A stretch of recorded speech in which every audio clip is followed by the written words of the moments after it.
It is a great honor and a privilege to introduce Herman Braaf. We're here in your beautiful home in the Moshav Udim, right next to Netanya. Yeah. And Herman, you are 93 years young. What? You're 93 years young. 93. 93. You were born in 31. 31.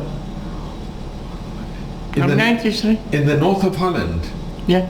I also wrote a book. And if you have time later, I'm now in the middle of a new book, a very special book.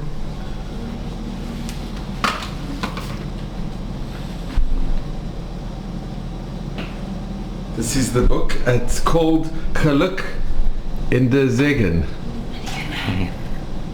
Sure. And Herman, can you tell us a little bit about your family? Where were you born? In which town were you born? Hogeveen. It's in the north of Holland. Holland is in. Have you been in Holland? But I don't think you have been in the north. Most people are staying at Amsterdam, but in the north, we were living. Yeah. And if you could tell us a little bit about your parents. Your parents, where did your parents, were they Dutch from many generations? If they what? Your parents. Parents. What about? Were they Dutch citizens for many generations? Where they were? Were they Dutch? Yeah, Dutch, yes. Jewish family, yeah. Father, mother, grandfather, no, grandfather, all Jewish. And Herman, what do you remember growing up? What? What do you remember your first memories of growing up in Holland? Well, I can tell you the whole night about it. My first, what I remembered from as a young boy. It's a strange story. I was 5 years old. And we were at the kindergarten. And there was a manager and there was a young manager. She was with us. And then what happened when we were playing outside, our children, then she fell down. I think she was no more than 18 years, 19 years old. And then the manager came and she said, children, aside. And she said, children, you have to go home, she is dead. And then what happened, I will never forget. So, myself and 2 other children, we went outside and we started singing. I remember what we were singing because she said, you did it, you initiated. We were singing, we're going home because the lady is dead. We're going home. And the people on the street said, children, keep quiet and go home. Because we were singing for it. But then that was at the age of 5 years. You didn't really understand.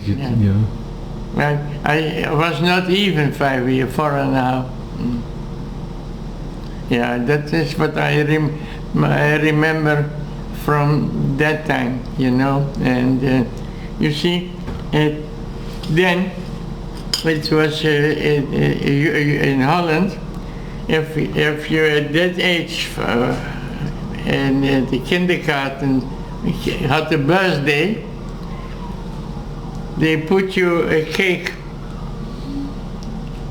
on your shoulder and you go around and everything. So I also wanted so much to have the cake on my birthday. I got it. That is memories. When I became 5.5 years like this, that my mother went with me to the doctor. I was very mager, thin. Can you for a checkup? And the doctor said he's healthy, but I would recommend send him to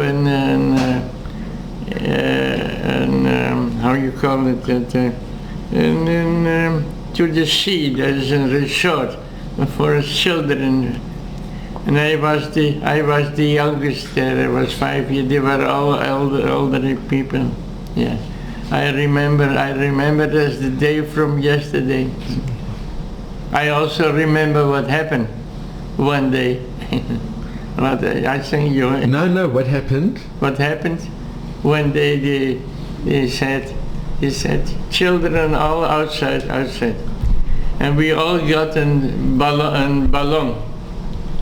And they said, this is a special balloon because it's with a card, and when you make it loose, they will fly far away, and the balloon which the faster away, they get the prize. So we all get the balloon. I was 5.5. The very youngest from all of them. They were all elderly children. 7, 8, 10, 9. So I got the balloon, and then she said, listen, I'm counting 1, 2, 3, and you leave it. So 1, 2, 3, but I did not do it. He said, Herman, you have to. No, I said, I don't do it. That's my balloon I bought. So they talked with me and they said, yeah, and at the end, she said, I got the second prize. In Germany, East Germany came the things like this, you see. And Herman, was your family a traditional Jewish family? Jewish family, complete. Huh? Father, grandfather, all of them. I think they came from early time from Germany, like many Jews from Germany. Went over the boundary and seeking for some earning, you know. But yeah. So we had a good living. And then the 40, you see, at 40, the Germans invaded Holland. Do you remember when they invaded? I remember everything. Yes.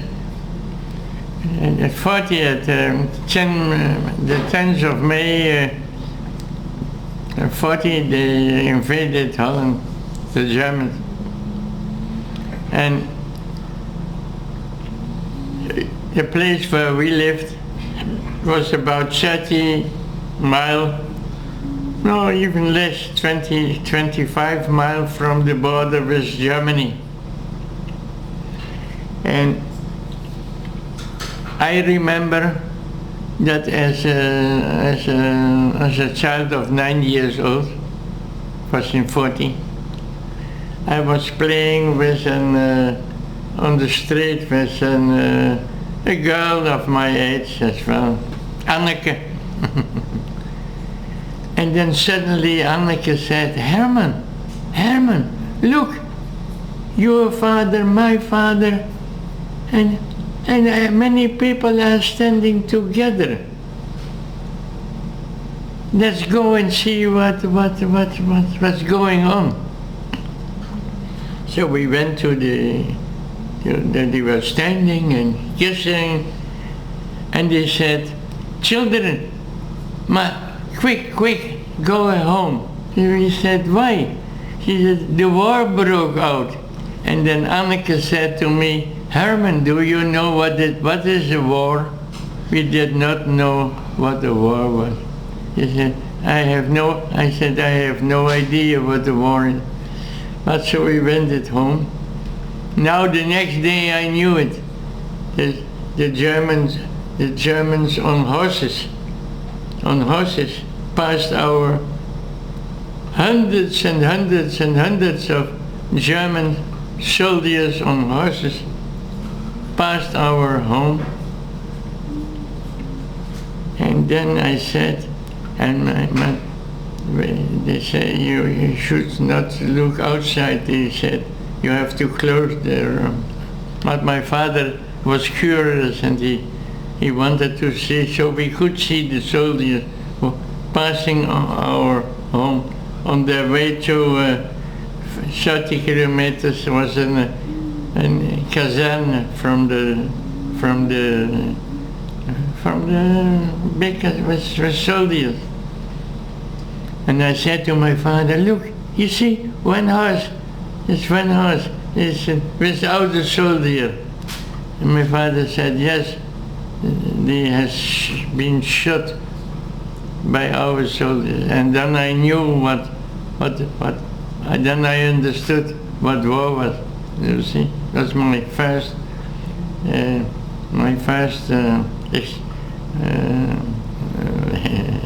experience of the war. That was in 40. And then a year later already, I think you heard about it. We got the Yellow Star, you know about it. It was in 41, a year later. We got a Yellow Star. And I thought, oh, what will happen? I was on I think it was in 40, I was 9, then I was 10 years old, and I thought, what will the children say? But I am walking around with Yellow Star. With our Christian children, but only 4 Jewish children. But they did not say anything. No, they didn't. They knew, but they did not say a word. Not a word.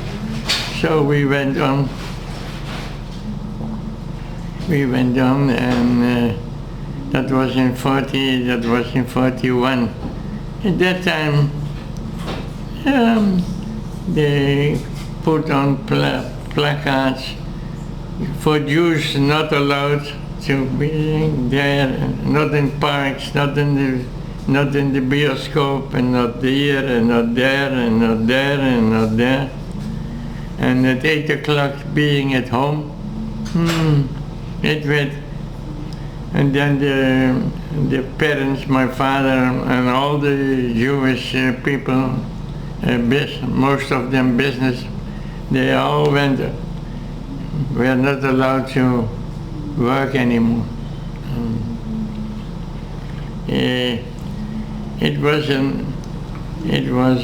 But what's 40. That was 41, and I've done. Well, I tell you something very special, a thing that will interest you.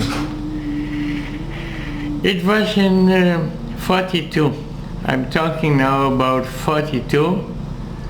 In the months of May, June, I remember very well, an aunt of us came to our home. And it was the sister of my father, Frida, Aunt Frida, very intelligent woman. My father was not intelligent, but she was an intelligent woman. She came to my father. He had the illness of sugar. So a lot of time he was in the hospital. So my mother was at home, and I was alone, and I was out with my mother. And that aunt, she said, listen, Aaltje, my mother was called Aaltje. Listen, Aaltje, I want to tell you something. Don't stay at home, and you have to seek a hiding place. My mother said, a hiding place for what? He said, as I foresee it, the Germans they were already taking people away, people in their 40 and their 50 to a working camp, They took already away, and they took already away other children of 15, 16, they took already away. And my aunt said to my, listen, what I foresee, one day they will take us all away. And my mother said, calm down, it won't, no, I don't think it won't happen, no. Seeking a hiding place, no, not for me, no, not for me. So she went away. I think she came three times, maybe 4 times, but I think 3 times. And she repeated it, and she said, Aaltje, you have to look for a hiding place. One day it will be very worse. And I'm talking about May, June 42. And I always was there, standing and listening.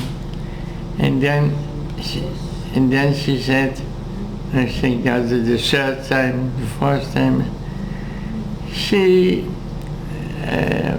my mother changed her mind, and she said, Aaltje, you have to go out and see for a hiding place for yourself as soon as possible. And then my mother said, no, maybe you're right. And my mother, you can see it in my mother, she was a blonde, she was not a black. Here she is gray.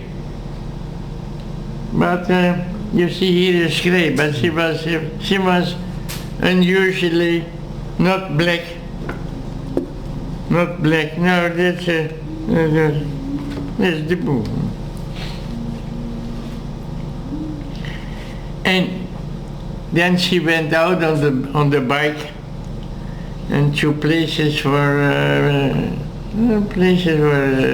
people going on a vacation, and she offered herself with Christians she said, I'm Jewish and I have a child, and can we be with yours, because there is more danger. And then the people, the Christians said, we have to think it over, because I have to talk with my husband,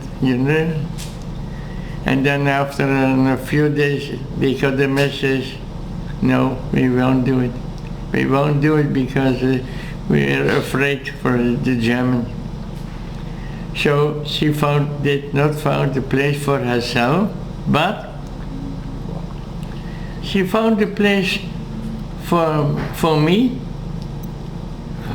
people at a distance of 70 kilometers, because someone said they need some money, so for a monthly payment they were prepared to take me when it was a necessity. And for my father, she found a place also with very religious Christian people, I think for money and maybe also for Christianity, I don't know. She found a place. And then I'm talking about July 42. Now, that aunt of me was, I told you, she was a very intelligent woman. What she did, she went to the police station. It was then still, I think you're talking about July, August 42. She went to the police station. There was a young officer, young man. Can I talk with you? He said, about what? He said, listen, I foresee that one day the Germans will come and take us, all of us away. All of us. That I foresee. He said, oh, wait, what? Listen, that's what I foresee. Can I make an agreement with you? He said, what? He said, listen, if this will happen at the police station, you will know, because the major of the and they give it to the police station, and you are and he was as an administration police. He was not a police for daily work. He was in the office. What will you do? He said, listen, if what I see will happen one day, that the Germans will take all of us by surprise, you will know it at least one day before. Can I make an agreement with you that you will warn me if it will happen? And he said, if you insist on it, oh yes, I will do it, but I think it won't happen. He said, but can I make that agreement with you? He said, yes. And then that was, I think, in July, August 42. And then the catastrophe happened. What happened before, I have to tell you. You heard about Herman. Herman, but I found out later out, came a half year before to Holland, to Amsterdam. And he was aware that in the north, where we were living, there were about 10,000 Jews. And he was interested to collect quickly 10,000 Jews. Because in Amsterdam, you could not take thousands in one day. They took them every day, Amsterdam, Rotterdam. But in the north, so he organized with the administration in Amsterdam in secret that in another 3 months they will collect all the Jews from the north. So that's about 10,000 Jews. They will collect them all, and it was they sent to the mayors of all the towns secret letters, wanting to know the exact addresses where the Jews living. The street that I found out later. You see, at that time I didn't know. I was a child of 11. Well, I found out later. And then on the 2nd of October 42, it was a Friday evening,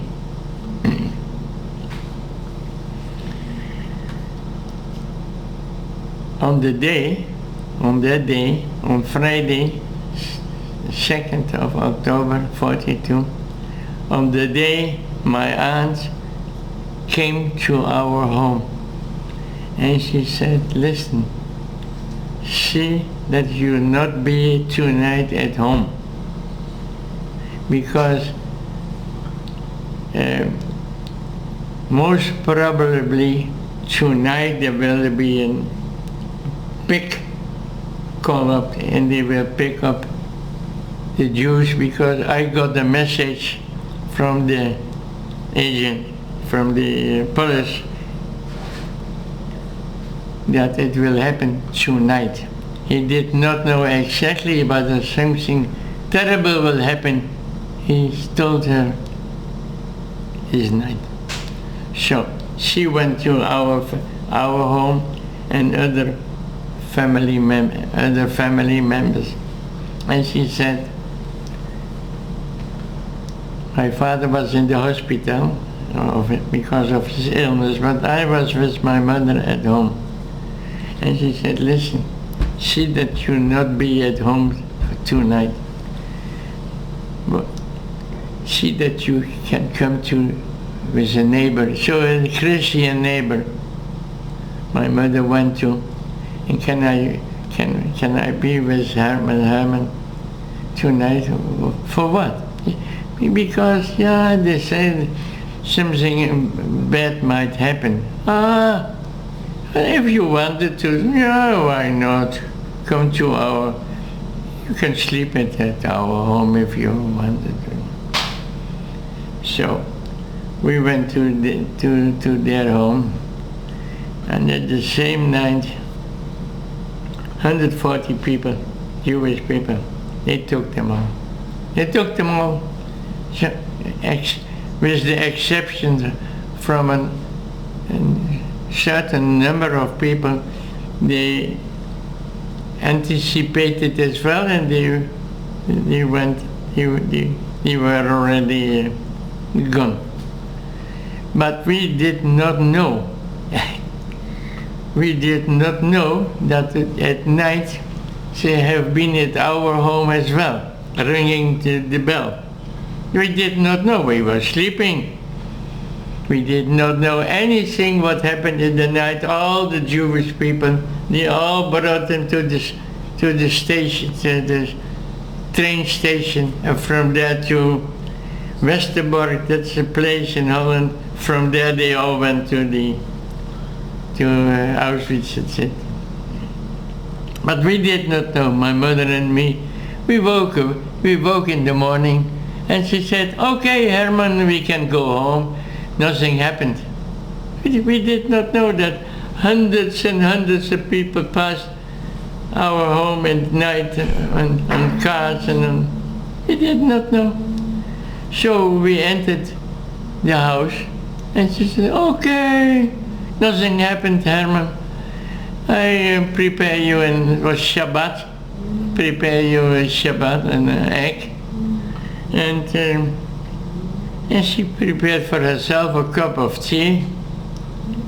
And then the bell outside rang. Came in a friend, a non-Jewish friend of ours. We were very close. We did some repairs at our home and everything. He said, oh, you are still here. You not know that you are in a big danger. My mother said, Hank, calm down, one cup of tea. He said, what cup of tea? You have to go out of the home. All the Jewish people have. What? Yeah, you don't know. No, they have also been at your home. But of course, everywhere. Did you not know? He said, no, we did not know. Now, quick, he said to my mother, out of the house, they may come every minute, they may come again, the police, because they did not find you at night. Oh, my mother said, wait a moment, Hank, I have some money there. I said, no money, nothing. He took My mother by the shoulder and the other shoulder, and took us out of the house to the neighbor again. The neighbor also did not know. They had been sleeping. Are you there again? He said, yes. We are there again, but... And he told her what happened. He said, oh, terrible, terrible, and they might come back. Listen. So, he went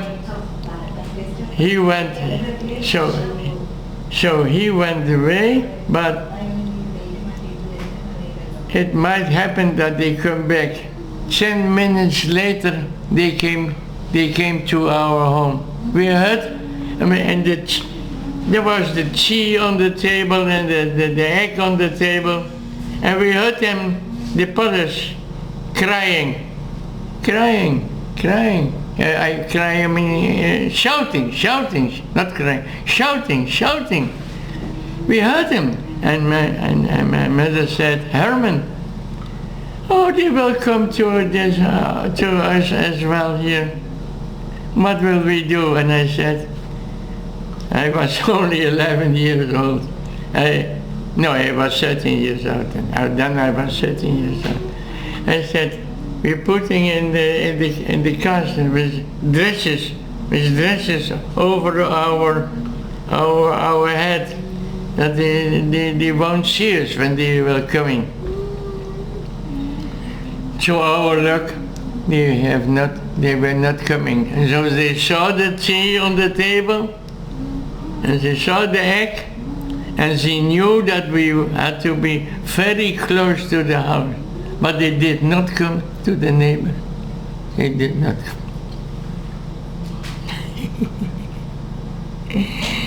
Yeah, he did not come to the neighbor.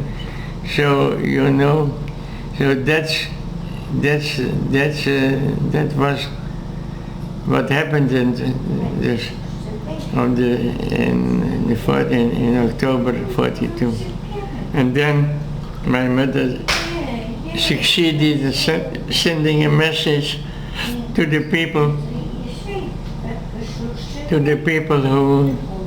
men where she had reserved a place 60 kilometers to the north, and he came, and I had a cycle, and then he said, come out on the street, take your cycle with you, and then we're going to the tram. You see, there was a tram and a railway. And I was afraid. I was very much afraid because people might recognize me and still being in danger. But nobody took care of us, and we could come in the train easily. And I went with him to his home for a half a year, more or less. Then I... what was his name? What was his name? His name is Borg. His name was Christian people, Borg, for the money. But do you remember the name of the family? Do you remember the name of the family? Yeah, Borg. I remember everything. Borg. Yes, we had 3 children. One was also called Herman, and the Pete and Sonny. I remember everything. But then...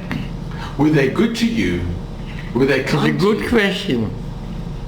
More or less. More or less.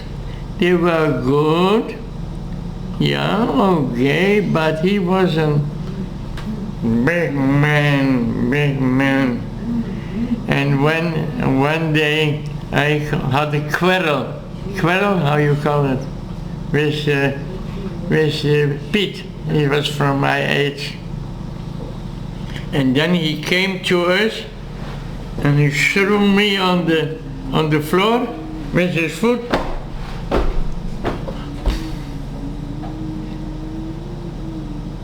Terrible. And then the next day I said, listen, I don't want to stay here anymore. I want to be with my mother. My mother, I had found a place for my mother. With farming people, a man and a woman, without children, and in this distance of 25 kilometers from our home. My mother was over there, but she could walk freely because she did not look like a Jewish woman. So she was. There were 2 other Jewish people. They were hidden there. So, and then they sent a message to the farmer, and he came and he took me away on my bike, and I came to my mother, and we were very happy. We were very happy being there, and but what happened, and this man, very good people, I went with them to church every Sunday. What was the name of the family? Mulder. Gerardus and Aaltje Mulder. With no children. So I became their child.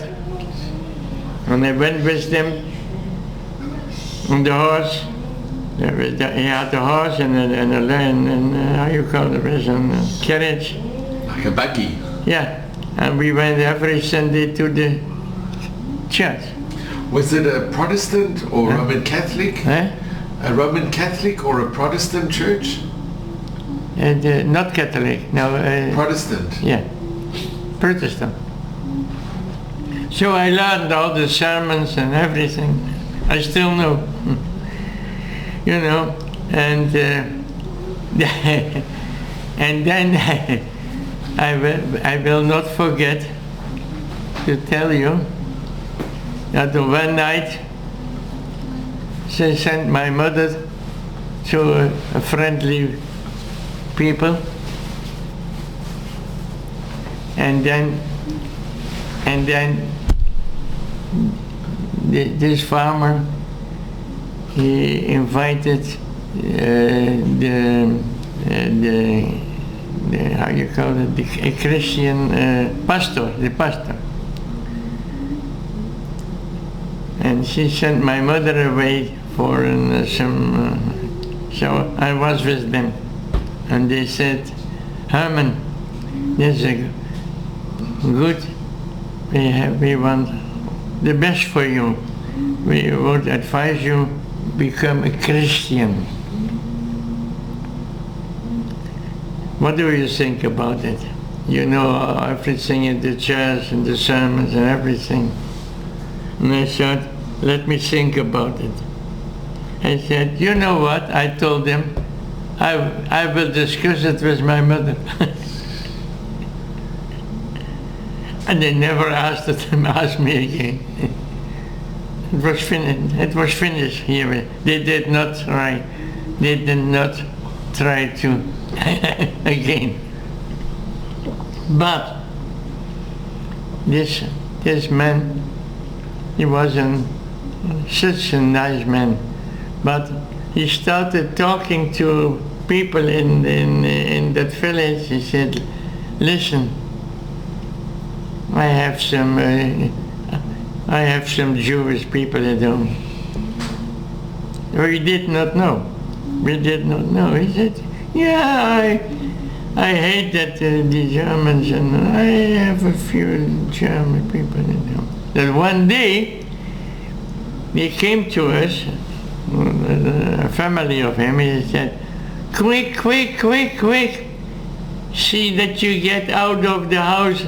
Everybody is talking about that they have Jewish people at home." So we fled. The next morning, they had another place for us. So we came to another place, farmers, a farmer's family,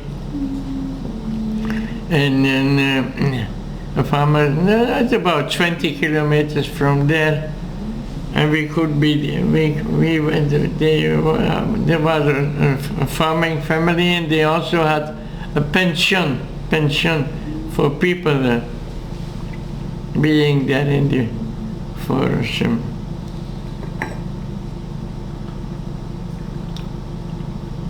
And Herman, do you remember the name of this family? Yes, of course. Just a moment. Yes, I know, but no, this moment not. Later. But they were good to you? Yes, of course. I remember them very well. They later emigrated to South America. Had a better living there. Yeah. I tell you some later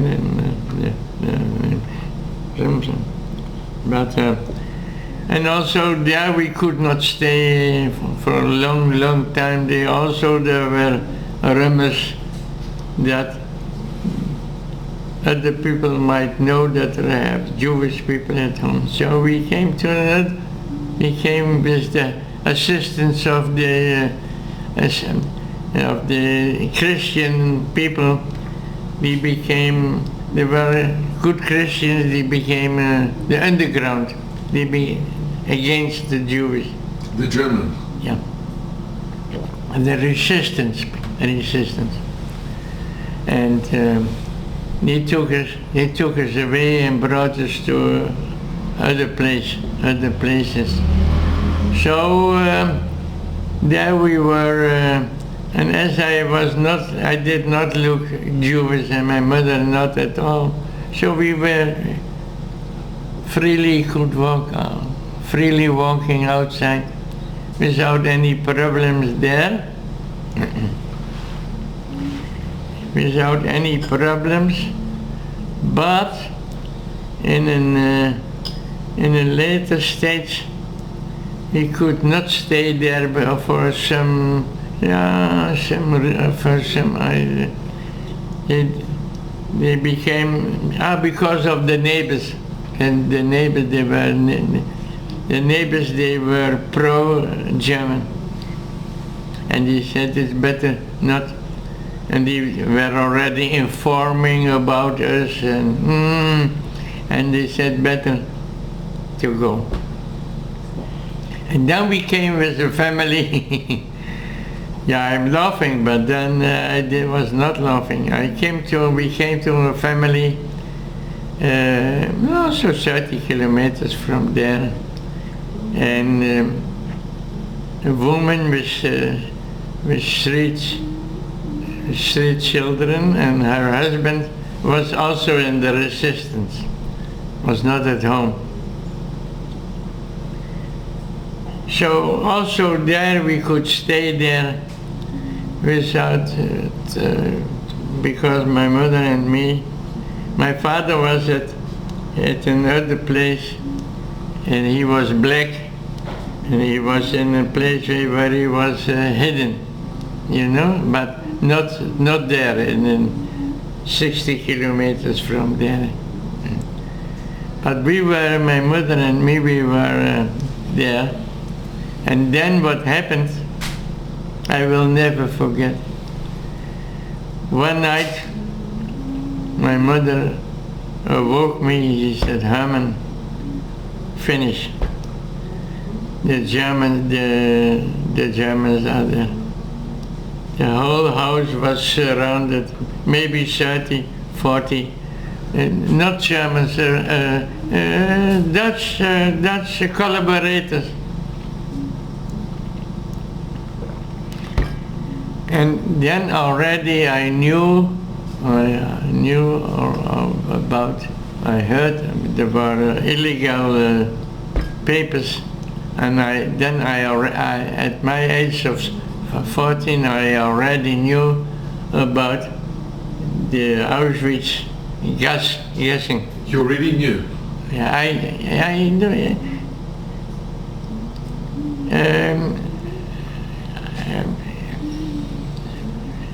how you call it, some papers, you see,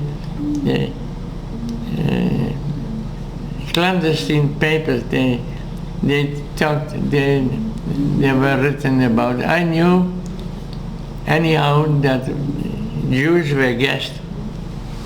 So I said to myself, when I was finished, we will be guests as well. The whole,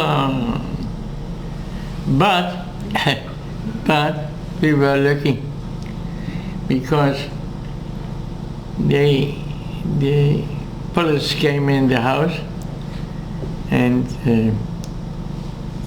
but they were not looking for Jews, fortunately. They were looking for the husband of. She knew he was in the resistance, and they were looking for him, but he was under the floor. He succeeded in a hiding place under the floor. And then they interrogated my mother, but my mother at that time was a big woman, and also the lady, she was also a very strong woman, and they understood that they were not for the Jews, they were for the husband. So they started this discussion. I heard, and then they came to my room. I was sleeping out, and I did like I was asleep. And he said, "Oh no, nothing, a young boy, let him sleep, let him sleep." Yeah, I had nothing to do with him. And they were arguing with them, and at the end, he went away, and we escaped. It's incredible. Yeah. So, you know, and later other places, still to other places from here to there, because when they saw that it became dangerous, people talking. So we came through the war. We came through the war, and we came home, and and my father, he was so longing for my mother. So he came also to my mother, and as a result, a sister was born in the war. They came together, and a little sister was born in the 3rd of February 45. She is 80 years old now. Yes, So Herman, this is a picture with you and your brother and your sister. Look at the other side. Then my mother was here. My mother became 60. And this is my brother in the uniform of LL. And your brother was born...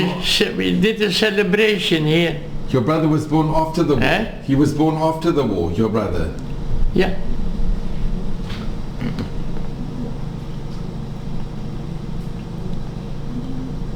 And this is a picture, so this is you with your sister, and she turned 80, and she lives in Holland. Mm-hmm. She turned 80, your sister, Lynn. She became 80 on the 3rd of February. And this is your brother, and... Yeah. And he was born after the war? Yeah. And can I ask you, Herman, when you saw your father again, when you saw your father again, how many years were you separated from your father? When I saw my father? Again. When you after the war? When your father? No, in the war. In the war, when he... In the war, the people where I was hiding, And my father was in a place not far away, 20 kilometers from there. And one day we got a message from my father. If he can see me. So he brought me to my father, and I almost did not recognize him in a short time. He was pale. He was pale, and he became interested in Christianity. Yeah. Your father? My father, yeah. He was at very religious people, and they talked with him, and Jesus, and he became a believer in Christianity. Yeah, yeah. But he passed away after the war. So at home, we were with four: my mother, my father, and three children. Me as the eldest, and my sister and my brother. And my father, they were, yeah, he became Christian, went to church every Sunday, became church. And my mother had a very, very difficult time. I became, that's why I'm so close with my mother. I became her trustee. She could not do it. It was too difficult for her. So I helped her. I assisted her very much, you see. And I was in elementary school, and I wanted to be a veterinarian.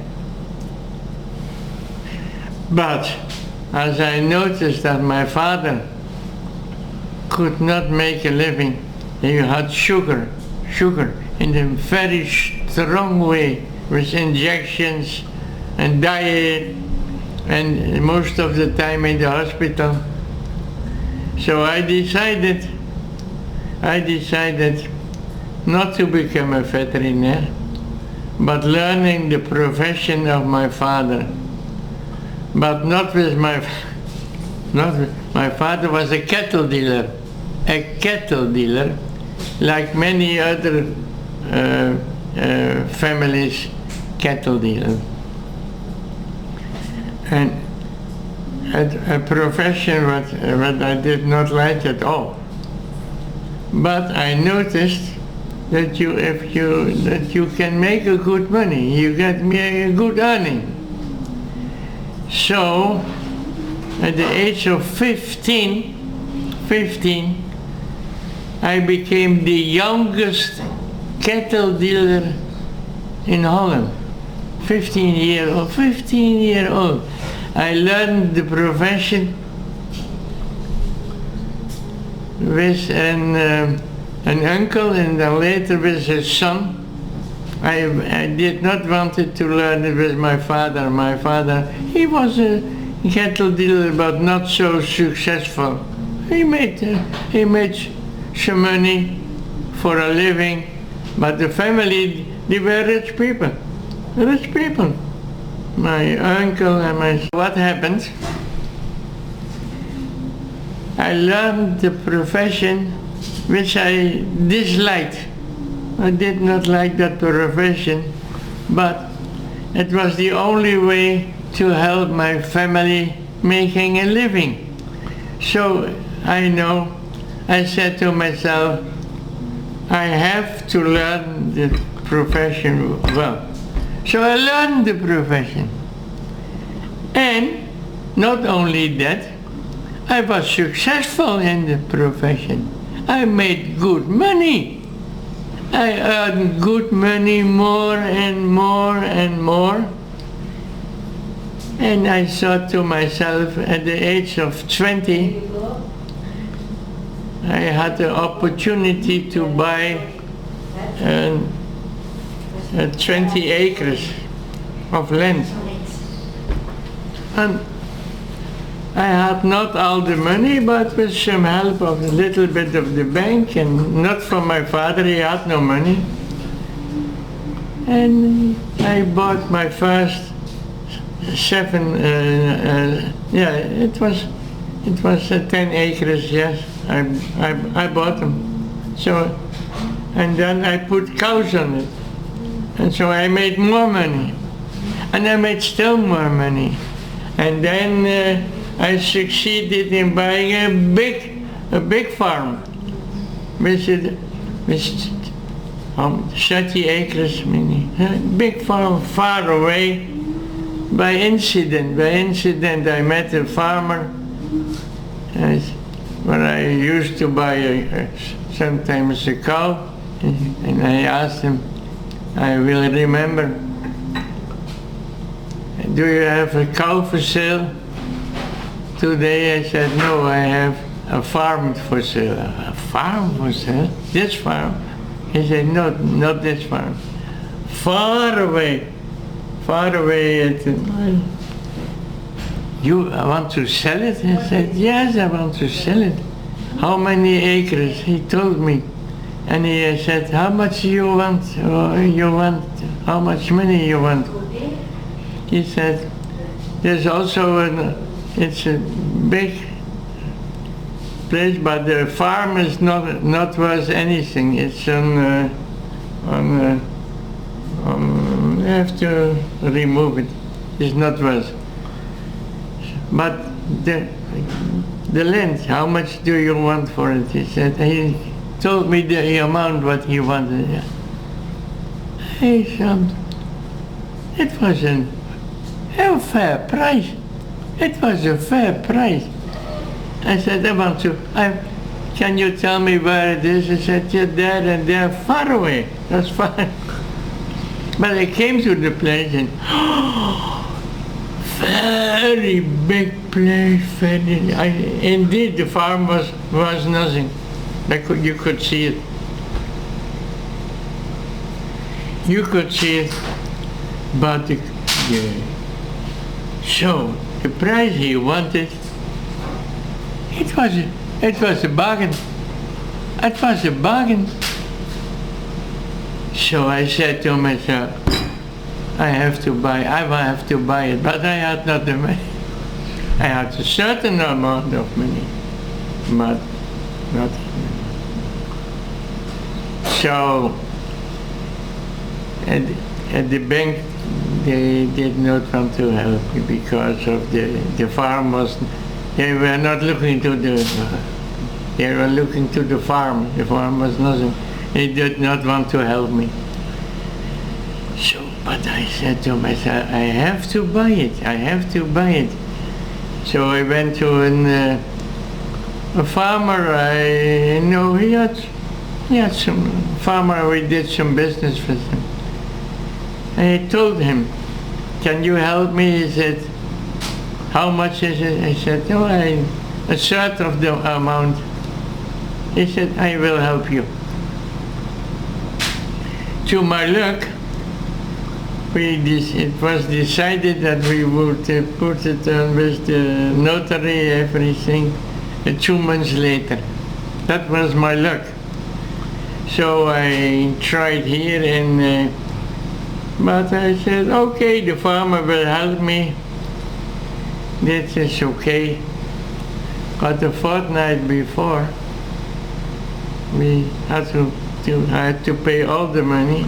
The farmer he went out. He said, I won't do it. I won't do it. So. That was it. It's so good. I succeeded in postponing it in a few weeks. And then I tell you something very interesting. Very interesting. I had to pay the 60,000, and I had from myself to pay 30,000. for myself. And the bank would not help me. So, at that time, it came in and there was more and more people from the middle of the country were looking for a second house in outside, far away. That was already happening in the times. I heard about it. So I put an advertisement in the biggest newspaper of Holland for sale, a farm surrounded with wood, with a beautiful place. But the farm was nothing, right? And there was a few houses. Was not a special place. Yeah, I got a message from a father and a son from Rotterdam, and he came to the house to me and said, yeah, we read your paper, you advertise, we are interested, where is it? I said, let's go. And we came to the place. He said, I said, yeah, I know the houses was nothing, but you can build them in a new house or whatever, and look around. He said, yeah, you know, I'm interested. How much do you want? I said, 30,000. I said, 30,000? Who is paying 30,000 for that this place? No, he said. But you know what? I offer you 20,000. I said, no, that is not enough. He said, okay, think about it.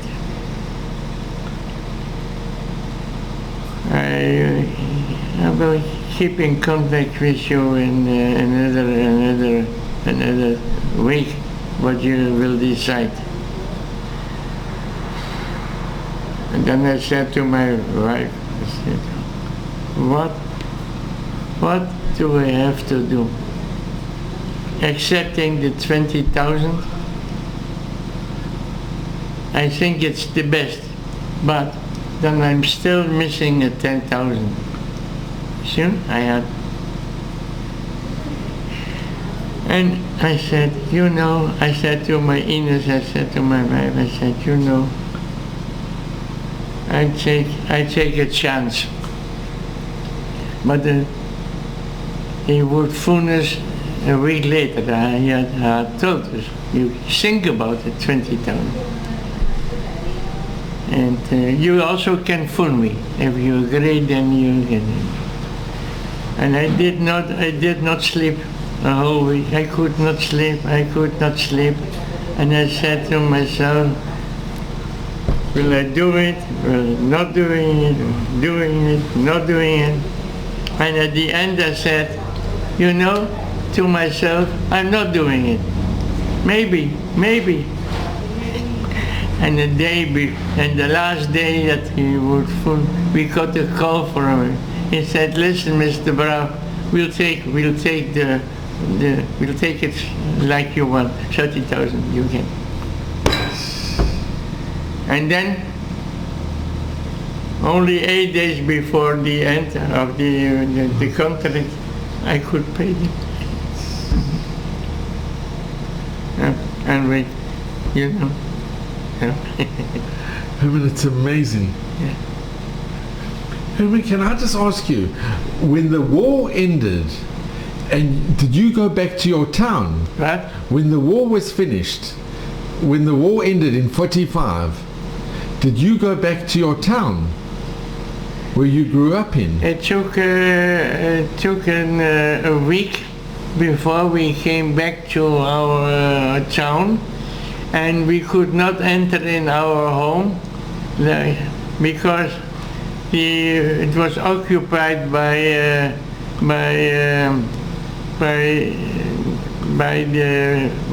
Dutch people. They going with the Nazis. They said first we have to put out the. So it took us a month, I think, before we could come in our home again. And what happened to all the valuables or the cutlery, and did it remain, or? I tell you something interesting. My mother she put out a number of chairs and valuables and before, and she gave it to a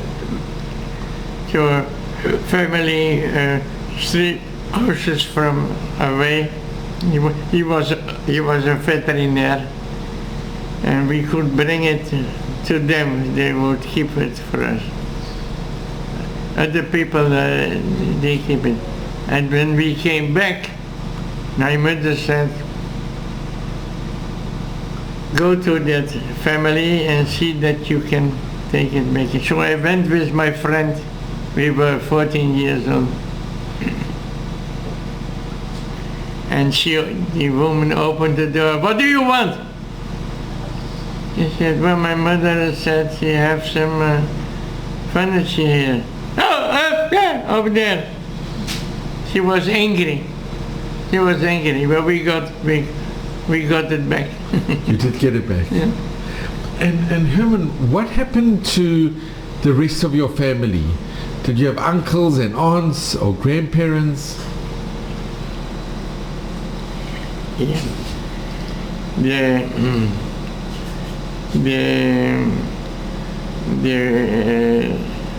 The sister, my mother had two sisters, and my father had his parents. Well, one sister of my mother also was in the hiding. Not the people that helped us, they helped also her, found a place for her. And the other sister, with her husband and child, 2 years younger than me, they found a place, a hiding place. But tragically, we think that the owner of the house told the Germans and then he was free, or he got some money, and they were taken away to, they finished in Auschwitz. Yeah. There were in Holland many Jewish people for 8 guilders. They told the Germans, the Jewish people there, they got 8 guilders. Many people. I think a few, maybe they say more or less 10,000. They were already safe, but they were also, he put a special police for looking for Jews. They were for looking for hidden Jews. There was the Dutch police. Yeah? The Dutch. Yeah. The Dutch were, you see, the Dutch, I say it in this way,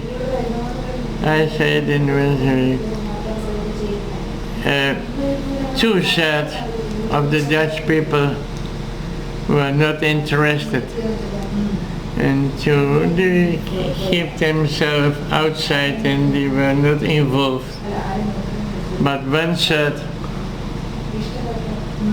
they were with the Germans. Informers, they informed. Looking for Jewish people and taking, buying their houses for half of less than half money. The Dutch were. I cannot say all the Dutch. I cannot say, but a great number of Dutch people, you know, the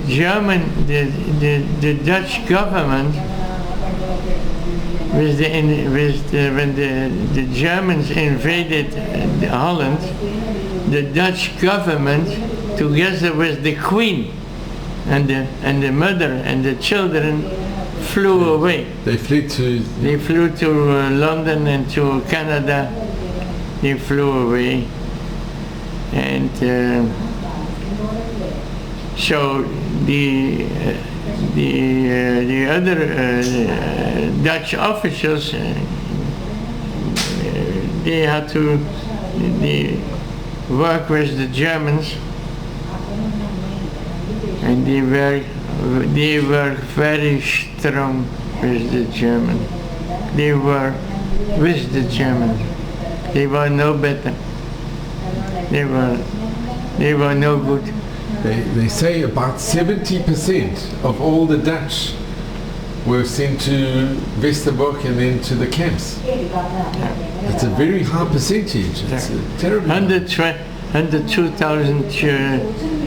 There were 130,000 Jews.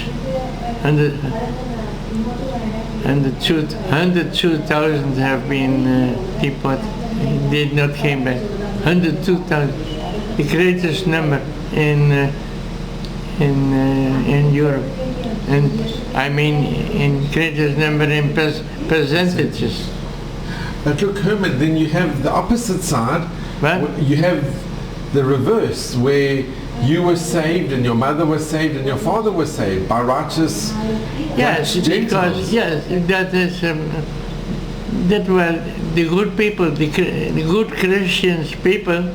They helped us, so they were helping. There were also communist people. They helped Jews also, but most people, they were afraid and they were not interested. And I can understand. You see, if the Germans would know about it, they would be killed as well. You see. And Herman, can I ask you a very difficult question? What? Can I ask you a very difficult question? Have you thought what would happen if you were in that position? Yeah, we very, very good question. It's a very difficult, Very good question, and many Jewish people that they survived asked ourselves the same question. There is no answer because we don't know. We don't know what would we have been. But I had a very good understanding with the Dutch people. They were afraid. I could understand it. You see, that they were afraid. Maybe we would also not have done it. But nobody knows what we would have done, not have done. But we ask ourselves the same question. Mm-hmm. And Herman, this is a lovely picture of you and your wife on your wedding. This is a picture of you and your wife when you're on your wedding. On our wedding?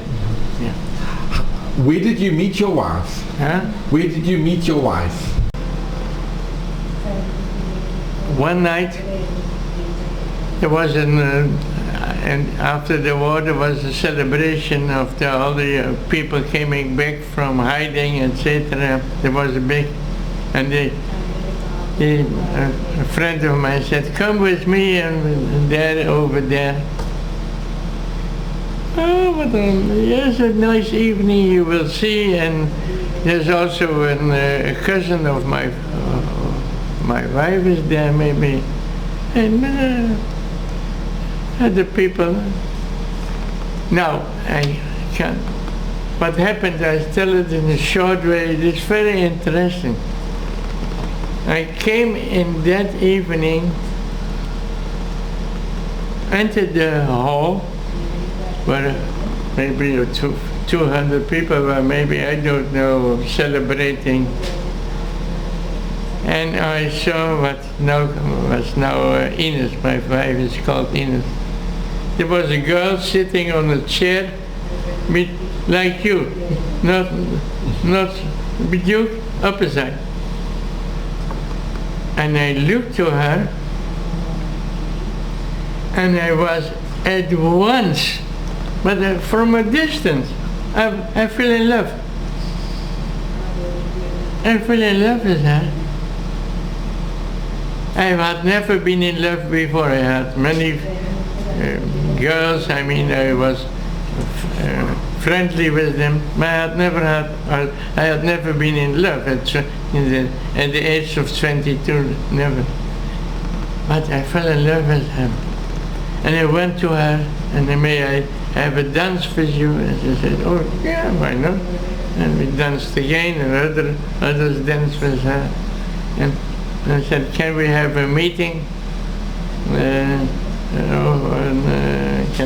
She was on 80 kilometers from our home. Yeah, okay. So we met, and we kissed. And for a long story short, we married. But what is the most interesting point? What is the most interesting point? Look to this. Later on, after years and years, having been married, I never had a discussion. We never had, until the day of today, a discussion. We were thinking, until today that we bought this house, we never had a discussion, never in our life, we always were good. Now, what happened, what I understood later on with this theory, on that same day that I went to that evening, and I said to myself, and I fell in love,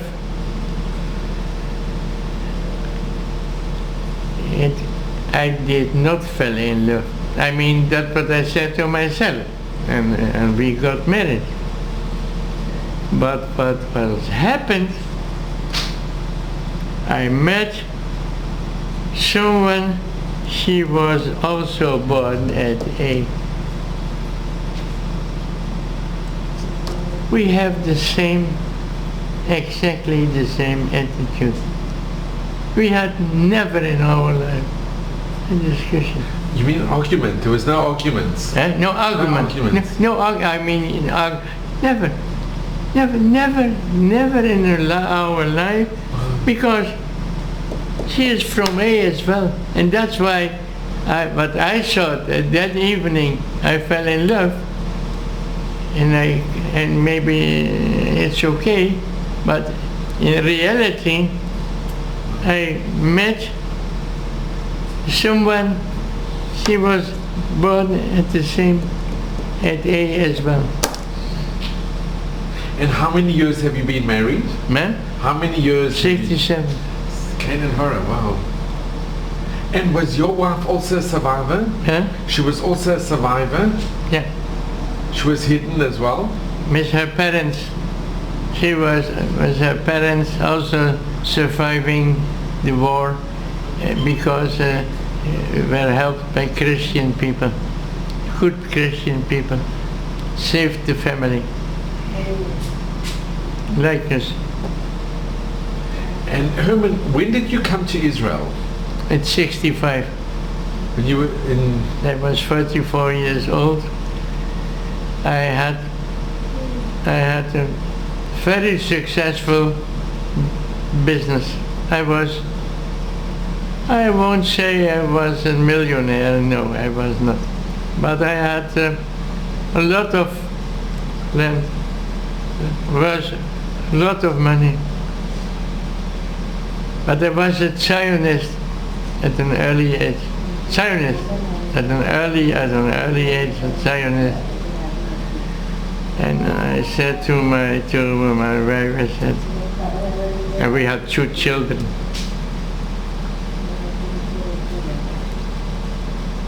Would you go with me to Israel, living there? He said, I don't know. Her parents were anti-Israel. Her parents, anti. He said, you know what? Let's go for a journey then. So at 64, we went to a journey here. And what happened to me, not to her, she was like it, but something strange happened. I felt at home. It was if I had been 2,000 years ago. I came back. I saw people and I was talking with people. I felt at home. As it was not strange to me. Not at all strange. So she also liked it very much. And a year later, we immigrated with 2 children, 6 and 3. And can I ask, with your children, do you often discuss the Shoah? Do you often discuss what happened to you with Harding and what happened in the Holocaust? You speak to your children? The children know about it. Yes, they know exactly what happened. But for them, like all the other young people, it's interesting, but not more. You see, because it did not happen to them. It's like on school you're learning history. So if you're learning history and what happened there and there, for you on school it's history, but you're not involved with history. It's history. And Herman, if I can ask you, what message do you give to your children and the future generations? What message do you impart? It's not. It's an. I'm telling them the whole time that we are that we have to be very happy that at the right time left Holland and came to Israel in our own country. This is our country. They won't say dirty Jew or like that. It did not happen too much in Holland, I would say. There was almost no anti-Semitism in Holland. There was a little bit, but I do not remember that somebody ever say a dirty word of it. No, never. Jews could live very well in Holland, but you say, if you see what happened now over there, they are anti-Semitic everywhere. Everywhere. Isn't it? That's true. And then I said to my wife, when we had to listen, we do not want them to get married to non-Jewish people. And it might happen, you see. It happened. Many intermarriages have been followed. So we said we are happy that we are left Holland at the right time. That is the message that we have, like Golda Meir said once, when she was asked by Truman so what is your special belief doing here? He said, now why are you here? He said, we have no other country in the world. The famous words of Golda. So that's our special weapon. Huh? Our special weapon. Yeah, is special weapon. That's what she said. She said something else as well. I remember. What was it? She said. She said, Christian, the world has love for Jews and they have pity with them when they are murdered and they get involved. They have pity with them, but they don't like Jews. They are fighting. They don't like fighting Jews. You see. Wow, Herman, this has been amazing. Herman, your father became a Christian. He became a Christian. He went to church on Sundays, sometimes 2 times a day. But I think later on in his old elderly age, he became disappointed in some way. I think so. And he decided, he said, he would, when he's going to die, he wants to die as a Jew. That's what he said, and that's what happened. He's buried in a Jewish cemetery. Huh? He's buried in a Jewish cemetery? Yeah. He was in the cemetery together with my mother, as he was buried as a Jew. He said, I was born as a Jew and I'm dying as a Jew. At the end. But I don't know, he was still believing Christianity. The main thing that he felt that he was still Jewish. Yeah. Herman, I am so grateful to you. Yeah? There are no words to thank you, and I am so grateful for coming to your home and hearing your story, which is filled with miracles. Interesting. You know, the miracles that you left the house the night before, and that you had the tea on the table, and the Germans came in and they didn't search and they didn't find you. It's unbelievable. Really unbelievable. It really is unbelievable. Really unbelievable. You see, I said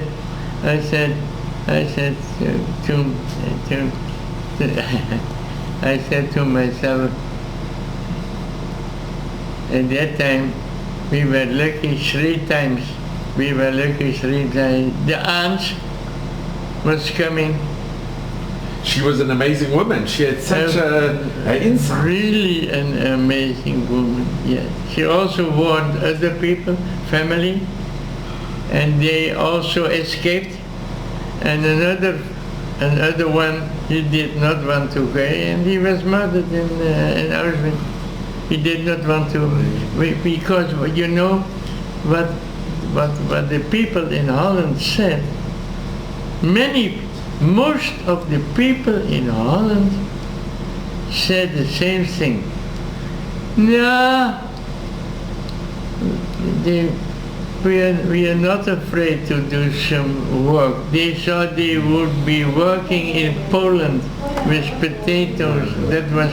They didn't know. They didn't know what was in store. They couldn't imagine what would be. No. That was the general thought. Oh, also my mother said to my aunt, oh, I'm going to, what will happen? I'm going to work. Not a problem, not a problem. Most Dutch people thought had this idea going to work because they had to prepare coffers and suitcases and boots and everything, you know. Well, Herman, I'm so grateful to you. Thank you very, very much. It's been such a pleasure being in your home. Very interesting, isn't it? Yeah. There are no words to thank you enough, Herman. Thank you so much. Het is anders. Ja, je moet mij Hé? ja, zo. We're looking to each other, you know. Het is wonderlijk. Het is zo wonderlijk. Wonderlijk. Naar ik wel kijken? Ja, tuurlijk. Tuurlijk. Een beetje. Hoe moet ik kijken? Die kant of die kant? Baie dankie. Beide kanten. Baie dankie. Waar zal ik dan mee beginnen? Mag jij zeggen? Herman, baie dankie. Kijk,